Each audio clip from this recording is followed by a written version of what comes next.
One of the things I feel could really be helpful for us is to do more random acts of kindness. This is not something new, but it might be a little bit new in saying that it could be something beneficial for people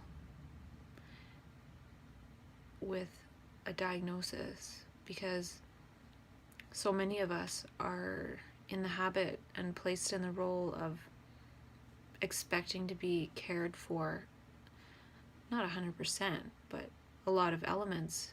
But just because I'm cared for in different ways because of my diagnosis doesn't mean I can't care for other people in ways that I can care, which might be as simple as holding a door or giving a smile. And there's scientific studies on these things that they really do help. And it could really help to get rid of that stigma thing and self-stigma as well. And I'm talking about it, and it's something I want to experiment with myself. I haven't done that, really.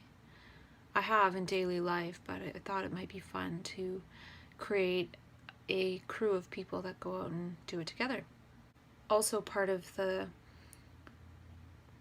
workshop would be how to design one's life for happiness and also for embodying mania, and also, I don't know what else. What I'm trying to say is one's life could be designed differently based on the fact that one has a diagnosis. So some people might design their life unconsciously to have a 9-to-5 job, 40 hours a week. Well, that might not work for me, but I can design my life differently based on what works for me, and that's a changing process. I'd like to see more conversations about magic and synchronicity. I had an insight recently that the universe is not random. And one of the ways that came to me was that when I went to a symphony show a couple years ago, I sat right down next to an ex-partner of mine in the audience, and we didn't go together. And then recently I went to a symphony show in the park, and I put my blanket down right next to my neighbor. And to me, I just felt like the universe is not completely random, but it's random enough to make us feel like it is completely random. But sometimes when we enter that manic energy, nothing seems random. It all seems very meaningful. And to me, it would be nice to inject some of that meaningfulness into daily existence. Everybody could benefit from a little bit more of that. And the extremes that we experience in mania, they're very strong, and if just a little bit of that can be brought into consensus reality, it might be able to shift things ever so slightly. It could be that we that experience mania have a very big responsibility to bring some of that to other people who normally don't get it and may never get that experience. And it's not about the experience and craving the experience. It's about what that means on a grander scheme of things. I would say that that energy in mania is not personal. It's not a "this is for you" phenomena. It's bring this into the world. Could be wrong. I recently read an article online by Dr. David Fisher. And he talks about how psychosis is a monologue. And in my own experience, this rings true. Because as I dive into a state of psychosis, my mind is talking to itself. And the more it just talks to itself, it can get into monologues that are not congruent with reality and quite terrifying. The more there's a dialogue going on about this, perhaps the less one would be isolated into retreating into a monologue about it. And I don't know if that's true exactly. I'm a big fan of reframing and thinking about things differently in as many ways possible. And I've thought over the last 2 years, I've thought a lot about psychosis, and I've even written pages and pages and pages of metaphors and similes of psychosis is like this or psychosis as that. And that's one of the reasons why I would like to put some brain power into the manic side of it, because it seems that I've focused a lot on psychosis, which is a lot of negative stuff. And I was really fascinated by all of it, but really, it's all just abstractions. And the positive aspects of mania are also abstractions, but they're things, some of them are attributes that I can actually work towards embodying, like more kindness or generosity, for example, for simple characteristics. Whereas I don't really want to focus and embody or practice embodying being paranoid or being scared or terrified. So why would I write so much about that? And I'm not saying I regret that, but in that period of time, I've researched a lot about psychosis, and I've had a lot of psychosis at the same time. And I'm wondering if focusing, I talk about embodying mania because it's kind of a enticing idea, but really it's just about being one's best self. And in my experience, it just so happens that I was my best self when I was in my first mania, and since then I haven't really had an extreme mania. It's been kind of not even noticeable, and it's perhaps because I've worked towards embodying quite a bit of that in my life. And part of how I was able to get back to some level of wellness was by being a little bit of a maniac in daily existence. Not really, but just having fun, being spontaneous, some of those qualities that I had when I was then treated and medicated. I was still able to just be silly and kind of crazy, and it really helped me. And then in the last year and a half, I haven't really had the opportunity to do that because I've been more in the so-called real, normal consensus reality. And it hasn't been as fun because it's not really a fun environment to be as silly and funny in. So it seems to me like by participating in consensus reality, it makes me ill. And admittedly, when I was acting silly and having fun, I was still in consensus reality, but I wasn't in mainstream workforce, or I was actually for part of it, but I had a job where I could be fun and act really happy. So again, I was still able to embody that manic side. And since I've been in the dull reality, the psychosis seems to come out, and it seems like the mania energy, the extra energy I've had in my mania that doesn't feel like mania, actually goes towards trying to find the answer to psychosis. So I'm having a sense right now as I'm speaking that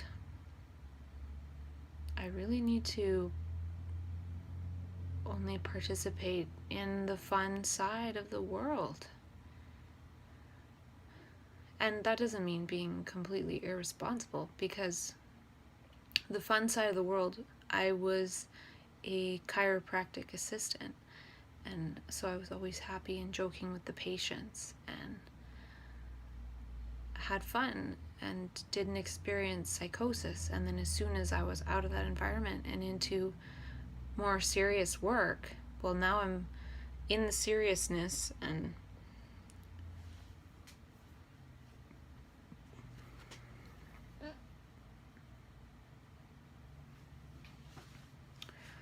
I'm seeing that seriousness is a disease.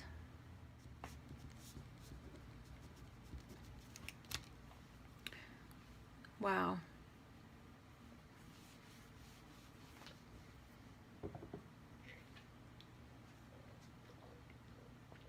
Seriousness is a disease.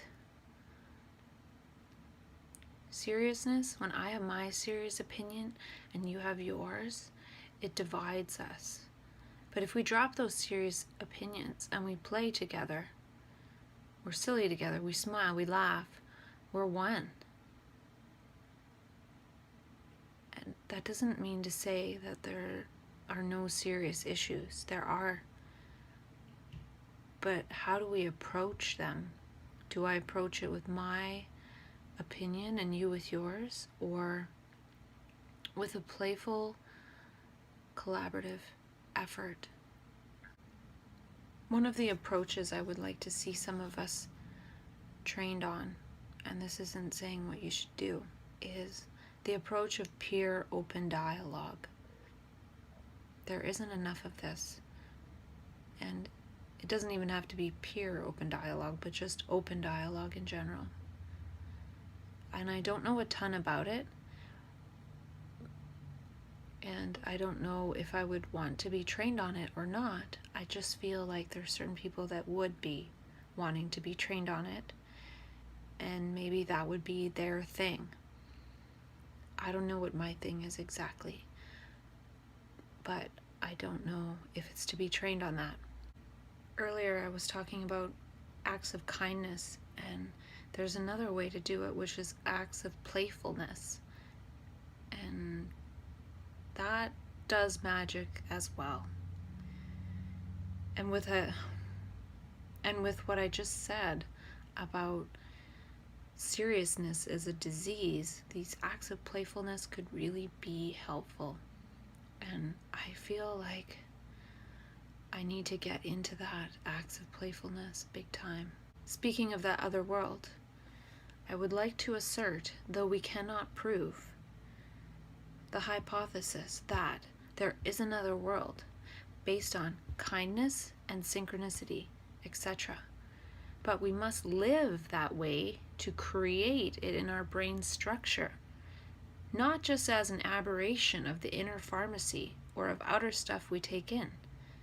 Embodied action creates this, and that's the importance of embodying manic traits, because that reinforces those traits in the brains of other people who are not practicing those traits, but they see those traits and they get passed on.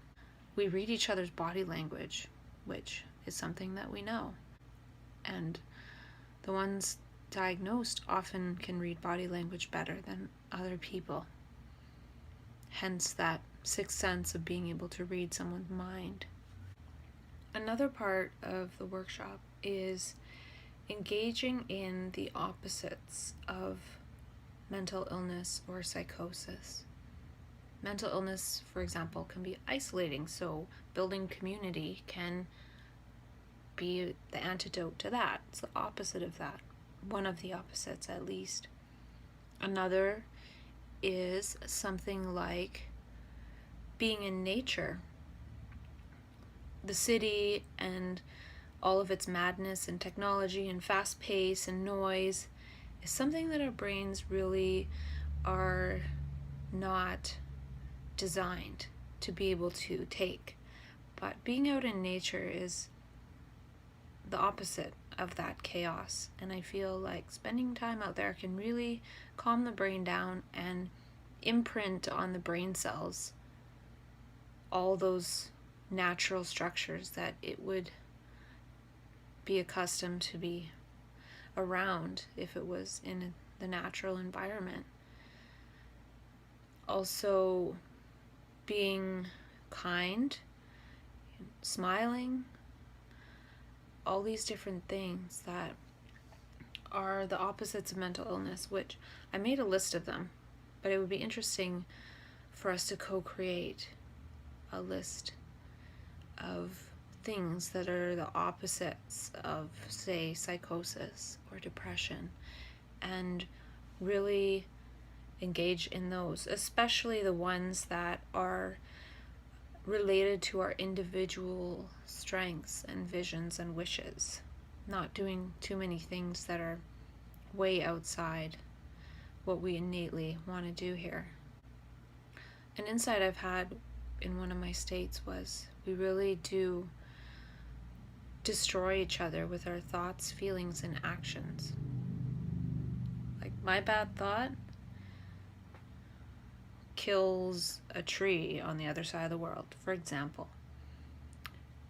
That's just a hypothesis, and with all the negative thinking that goes on, it just manifests all this behavior and terrible things all over the world. And then we watch on TV and think, well, I'm not responsible for that. But the cumulative energy or negative energy does co-create those things in somebody else. And who knows if they'll ever prove that one. It does create a ripple effect. And I have actually experienced it and sensed it in some of my altered states. I can actually sense what ripples I'm creating and what ripples are being sent towards me, and then eventually at some point it's just very confusing altogether, and who knows what of it is true. And that's kind of the point, is you can't really know. You can't know what caused what, and there is no real cause, because you'd have to go back infinite causes to find the original cause, which was probably our birth. But anyways, I was also thinking about that website, Mad in America, and I know the term madness is used oftentimes for people in altered states of consciousness, and it's not necessarily supposed to be a derogatory term, but mad is still kind of a negative term. And I thought of creating a website called Glad in Canada. I feel like we could actually be shifted towards being seen as glad people. I feel like a lot of times for me, I get angry in my experiences, at least in the first bit, when I came across those buzzkill experiences, or I was like, woo, this is so great, and could you imagine this, and this would be wonderful, and someone's like, what are you talking about? Like, that's, like, they didn't see it, they didn't believe in the positivity. So then I got mad, which sort of negates the positive, it just shows lack of inner strength on my part, or practicing that, ignoring the energy of others if possible. But anyways, I do feel like we could be shifted towards being seen as glad people, gladness. A lot of the mad part is just in knowing that one will be suppressed and looked upon in negative ways and not validated. But maybe if we at least create a community that we validate each other and we believe each other, and Not just that, not like, oh, you had this great experience, now let's dwell on it forever. Well, no, it's like, well, what are you going to do with it in terms of action, in terms of sharing with others, or towards that world-centric consciousness? Because I feel like that experience is part of the world-centric consciousness, in that the ego has temporarily been dismantled. So to attribute it to one's ego, to me, is somewhat false, and perhaps would even stunt further integration and growth of that consciousness back to the world-centric sensation or way of being. And perhaps more of us have to abide in that world centricity for more people to be able to go there. That's part of the critical mass argument. And it's not a physical thing, it's an energetic thing. It's a consciousness thing. It's a holographic thing. And we don't necessarily know how it works. I don't know how it works. We can't necessarily know how it works when it's something that we are, or it is how it works. It is the how it works. And maybe if we are that way, we will maybe know how it works, but at the same time, if we knew how it worked, that would negate the game. That would get rid of the surprise element. If we knew how it worked, there wouldn't really be a reason to live it out. So to me, it's more about living it out than figuring out how it works. And that's the thing. I don't know how to live it out. I have this sense that there's something to live out towards that vision. And I could try and think of how to do it, which wouldn't even be how to do it because I'm thinking about how to do it before I'm there. So to me, it feels like I just gotta kind of do it.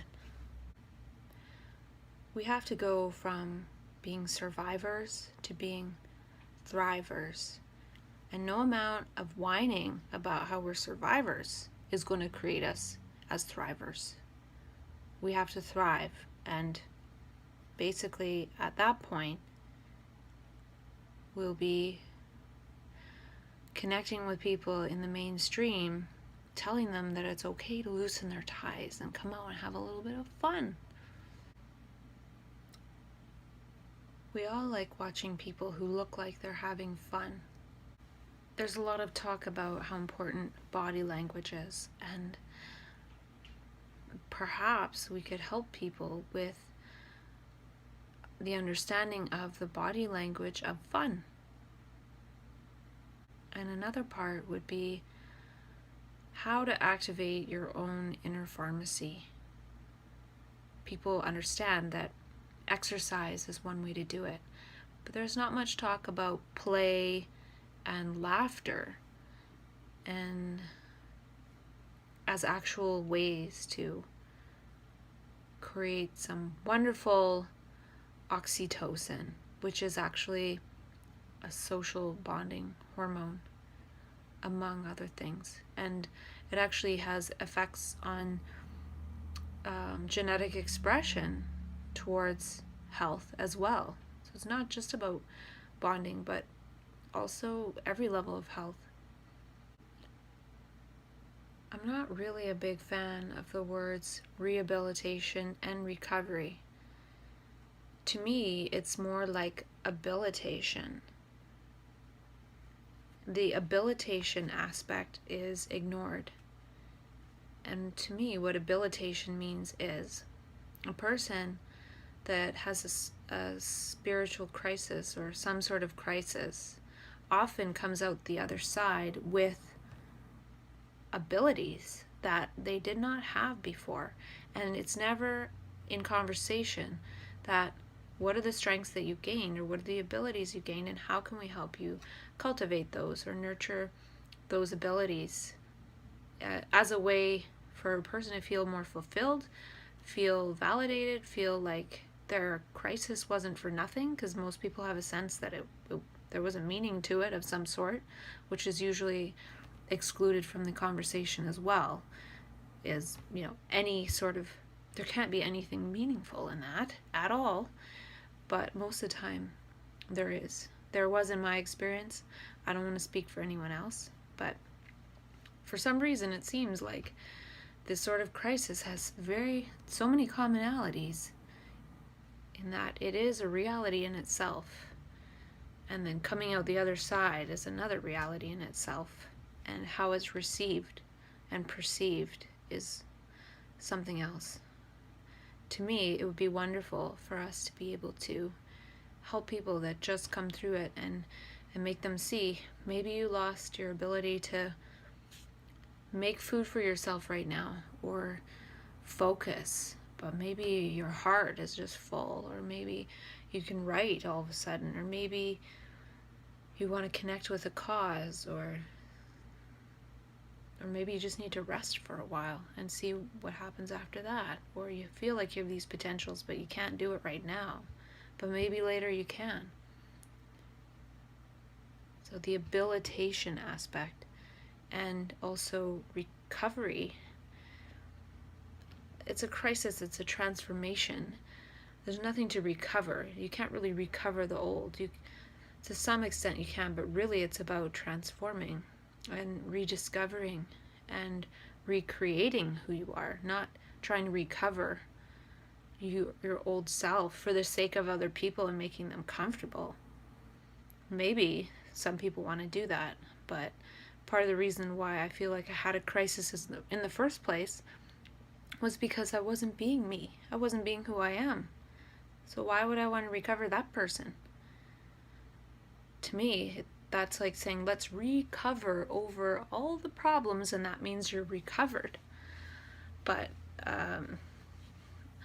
that's probably not what they're saying or trying to say when they say recovery. But whoever came up with the term recovery never went through this. Because to me, it's not a recovery. It's a crisis. It's a transformation. It's difficult. It's like a second puberty. It's so many things. But it's not necessarily that something is wrong. Maybe it's situational. Maybe it's environmental. Maybe it's a way to get away from one situation by being separated from it for a while and then being put into something else. It's definitely a disconnect. I'm not sure who else likes that word recovery. It's a journey. I don't know if it's recovery.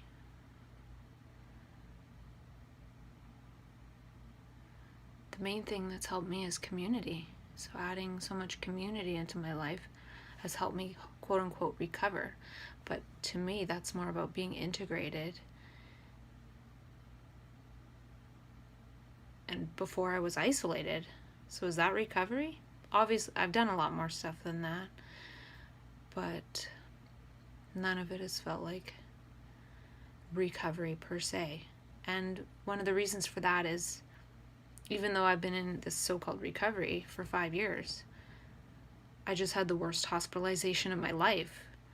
But it didn't really set me back that far because of community and stuff. But if it was just about that big crisis causing that dip, which it did the first time, I had nothing. But this time, since I had all that something, even though I had that crisis, there was nothing to recover. I didn't really go anywhere, even though I had 1 month where I was in dissociation and, delusion and psychosis and terror and fear. And then after the month, it's like, well, okay, back to almost normal for me, because I had all that base of everything, which is more of a structure and stuff supporting me. It has nothing to do with me it's all this external stuff to me added to my life. And I wouldn't necessarily call that recovery of me and my mental illness. It's all that was missing in my life, and that's probably what caused the crisis in the first place, perhaps. Anyways, it's a lot more complex than that. I just personally don't like the term recovery because it implies everything is wrong with the person when it could have so many other elements like family dynamics, so many things.